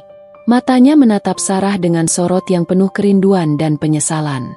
"Sarah, akhirnya aku menemukanmu," ucap Bimo, suaranya terdengar serak.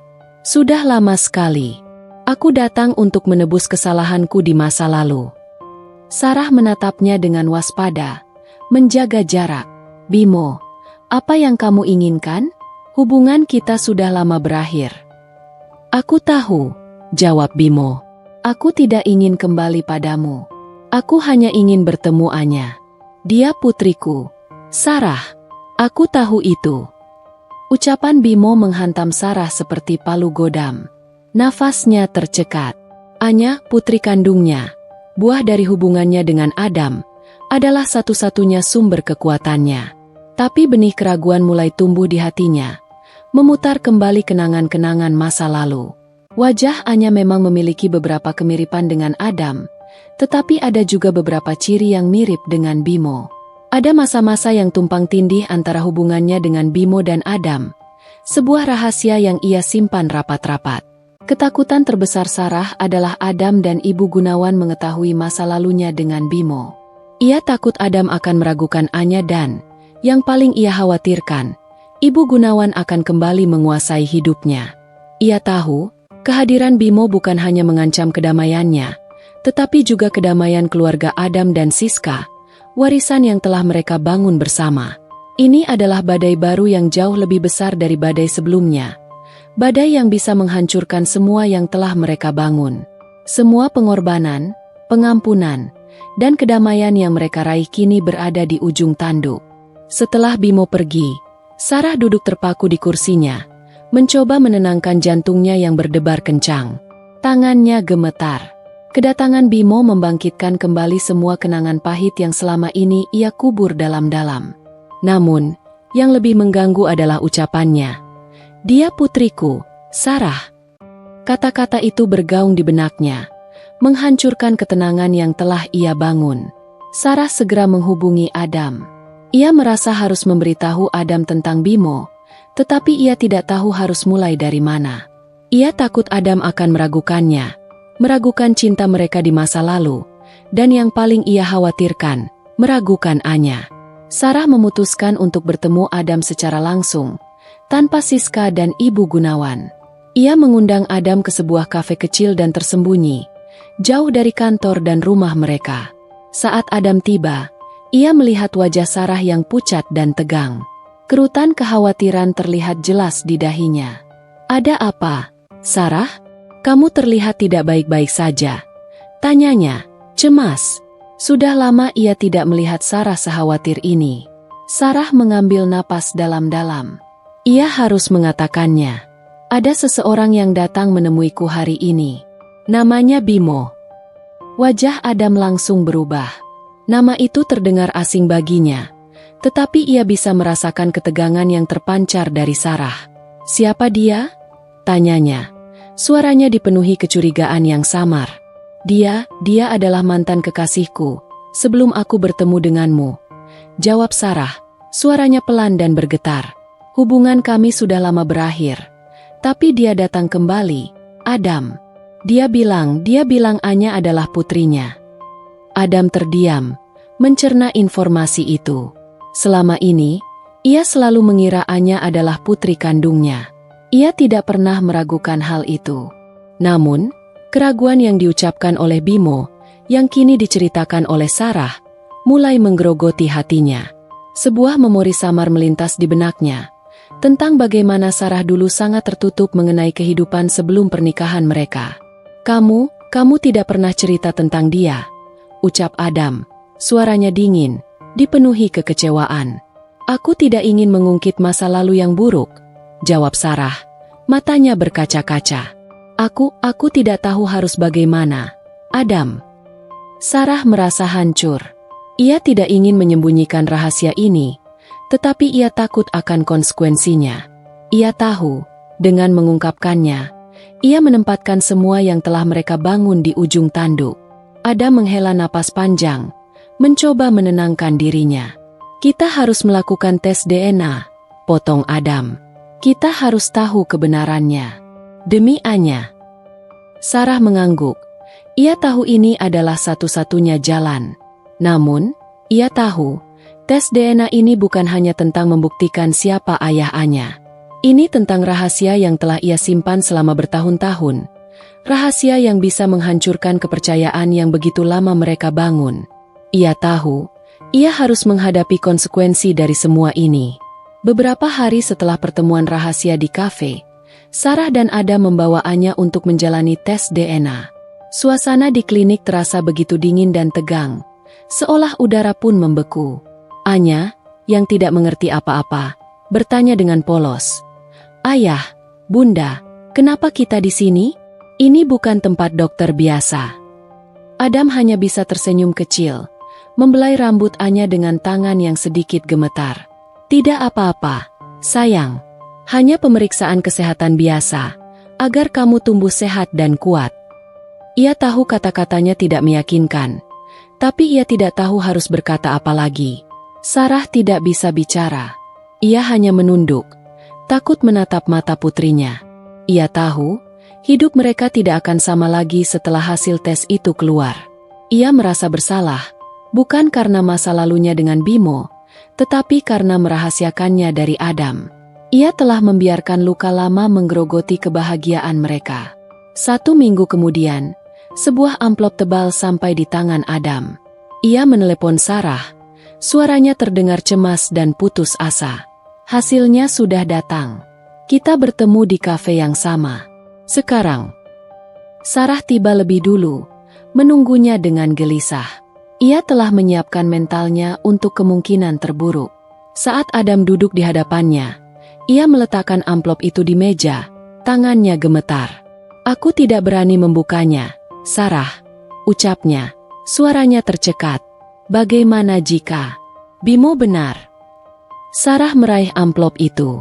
Ia membukanya perlahan, tangannya gemetar. Matanya menyusuri setiap kata di lembaran kertas itu. Air mata mengalir di pipinya, air mata lega dan penyesalan. Adam meraih kertas itu. Ia membacanya, dan raut wajahnya berubah, dari cemas menjadi bingung, lalu menjadi lega yang campur aduk. Ia menatap Sarah, matanya dipenuhi dengan amarah dan kelegaan. Anya putriku, bisik Adam, suaranya tercekat. Hasilnya 99,9% cocok. Sarah menangis lega. Beban yang selama ini ia pikul kini terangkat. Tapi ia tahu masih ada satu hal lagi yang harus ia hadapi. Adam membaca kertas itu lagi, dan lagi. Tapi, Bimo? Tanyanya, suaranya dipenuhi amarah. Apa yang dia inginkan? Sarah menghela napas panjang. Bimo, dia berbohong. Dia ingin merusak kebahagiaan kita. Dia ingin mengambil Anya. Dia adalah orang yang sama yang dulu ingin merusak hidupku. Aku takut. Adam terdiam. Ia merasa bodoh. Selama ini, ia khawatir, cemas, dan curiga. Padahal, kebenaran itu ada di hadapannya. Ia telah membiarkan keraguan merusak kepercayaan mereka. Sarah, kenapa kamu tidak cerita dari awal? Kenapa kamu membiarkan aku khawatir seperti ini? Aku takut, jawab Sarah, terisak. Aku takut kamu akan meragukanku. Aku takut Ibu Gunawan akan tahu dan kembali mencampuri hidup kita. Aku tidak ingin kehilanganmu lagi. Adam memeluk Sarah. Kita sudah melewati banyak hal. Seharusnya kamu percaya padaku. Seharusnya kamu tahu, aku tidak akan pernah meragukanmu. Namun, kebahagiaan itu tidak bertahan lama. Saat mereka berdua sedang berpelukan, Ibu Gunawan masuk ke dalam kafe. Ia melihat mereka berdua, lalu melihat amplop di meja. Ia berjalan mendekat. "Apa ini?" tanyanya. Matanya dipenuhi kecurigaan yang samar. Sarah, Adam, dan Ibu Gunawan, 3 orang yang terperangkap dalam jaring masa lalu, kini harus menghadapi kebenaran yang baru saja terungkap. Apa yang akan terjadi selanjutnya? Apakah kebahagiaan mereka akan tetap utuh? Ibu Gunawan berjalan mendekat. Matanya yang biasanya ramah dan penuh kasih, kini tajam dan penuh kecurigaan. Ia menatap bergantian pada Sarah, Adam, dan amplop di meja. "Apa ini? Ada apa dengan kalian berdua?" tanyanya. Suaranya dingin dan penuh kecurigaan, sebuah nada yang sudah lama tidak Sarah dengar. Adam, dengan wajah lelah dan putus asa, meraih tangan ibunya. "Bu, duduk dulu. Ada yang harus kami jelaskan. Ini bukan seperti yang ibu pikirkan." "Tidak perlu," sergah Ibu Gunawan, menarik tangannya. "Ibu tidak sengaja mendengar kalian." "Siapa itu Bimo? Kenapa kalian bicara tentang tes DNA? Ada apa dengan Anya?" Suaranya meninggi, menarik perhatian beberapa pengunjung kafe lain. Sarah menunduk, tak berani menatap mata Ibu Gunawan. Ia tahu, rahasia ini akan jauh lebih menyakitkan daripada kebohongan Siska di masa lalu. "Bu," Adam berusaha menjelaskan. "Beberapa hari lalu ada mantan kekasih Sarah yang datang.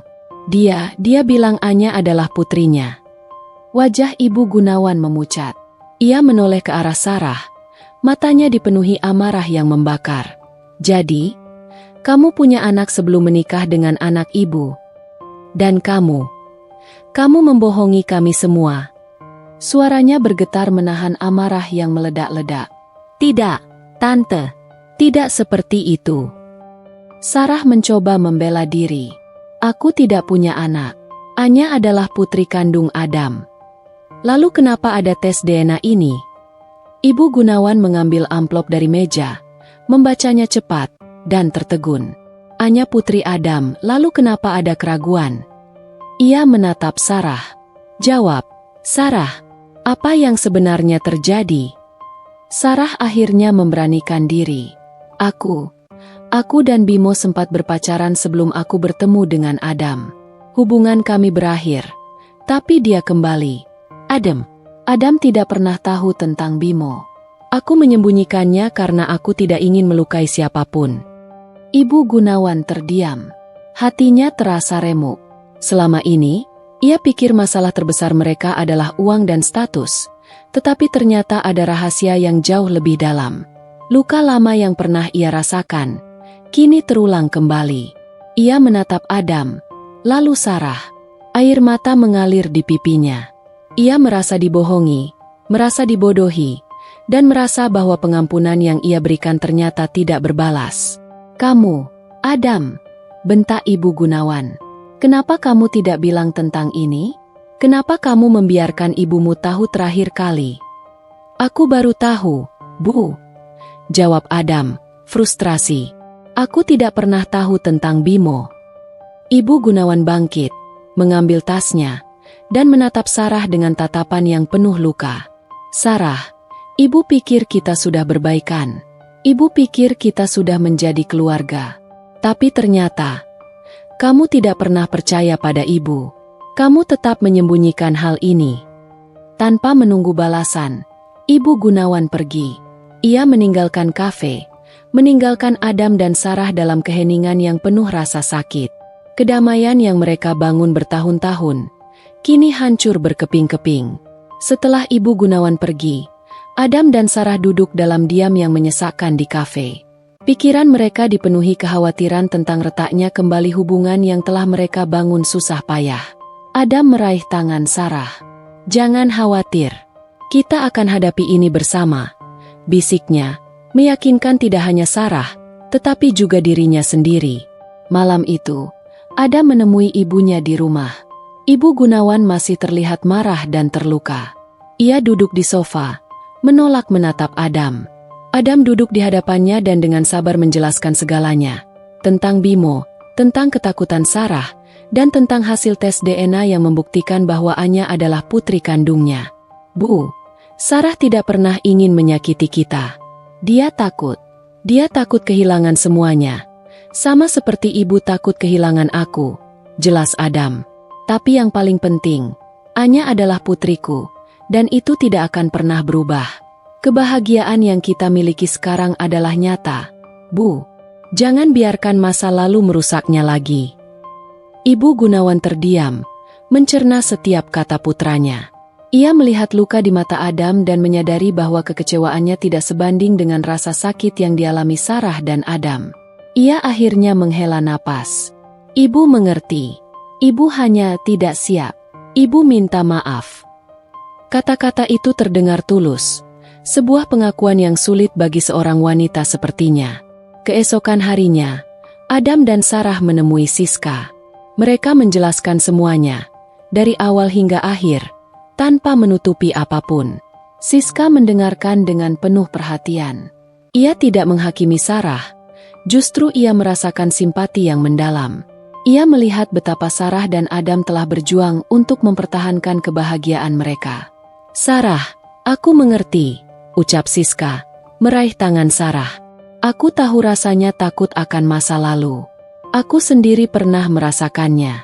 Yang terpenting, kamu dan Adam telah melewati ini bersama. Kalian berdua sudah belajar, dan itu yang membuat kalian kuat. Siska memandang Adam dengan senyum. Kamu pantas mendapatkan Sarah, Mas. Kalian berdua pantas mendapatkan kebahagiaan ini. Di sore hari yang damai, Sarah, Adam, Siska, dan Ibu Gunawan berkumpul di taman belakang rumah Adam. Ibu Gunawan menggandeng tangan Sarah. Sarah, maafkan ibu. Dulu ibu butuh waktu untuk menerima Siska. Sekarang, ibu sadar. Ibu butuh waktu juga untuk menerima dirimu sepenuhnya. Terima kasih sudah mengajari kami semua tentang keberanian, pengampunan, dan kekuatan cinta yang sejati. Sarah menatap Ibu Gunawan. Air matanya menetes. Ia tersenyum tulus. Terima kasih kembali, Tante. Kita semua sudah belajar.